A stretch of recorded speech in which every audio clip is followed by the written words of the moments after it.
Every human being born is hardwired to connect. When we don't connect, it hurts. And when it hurts, we medicate. Then I realized that I'm not really getting any joy out of making money. What I looked forward to getting up in the morning was talking to people. We're all hardwired to connect. We want to connect with people. As a matter of fact, we want to say yes when a salesman is working with us, but we don't want to be sold. We want to buy. People don't say yes until they can say no. So it's important you understand that from the standpoint of creating safe space, there's your principle. Empathetic listening, another principle. You're in a position that they're wanting to connect with you because they are designed that way. That's empathy.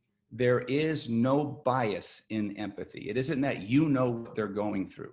You are not part of the story in empathy. When I asked you, what'd you do? You had wind in your sails. You thought I was interested in you. I'm a Ted.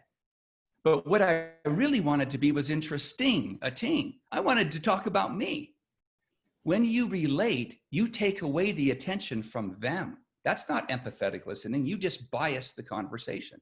You don't go to work and think I'm the boss and then go home and think that you can bring the same material home and have it work. He had to be free from, and I'm just going to highlight the big four: criticism, sarcasm, judging, and relating. That means he is free to be authentic. He can be right. He can be wrong. No fear of judgment, no fear of retribution. One of the most powerful things you can do in any communication with someone is give them permission to say no right off the bat. As soon as they can break that ice and say no, only then do they have permission to say yes. When I go into a meeting, I invite conflict. And I've learned to do this. It's taken me a while. But when someone says, I don't agree with what you're saying, I just think that's the greatest thing in the world. Again, that's that what is right, not who is right. It seems to me we were over-focused on who is right at the expense of what is right. I don't know what the right answer would have been. A principle is a fundamental truth or proposition that serves as the foundation for a system of belief or behavior or for a chain of reasoning. And here's the part that meant most to me. It is universal in application, and it can be repeatedly applied in similar situations to achieve goals or overcome challenges. You have to be a lifelong learner and not a self-help junkie.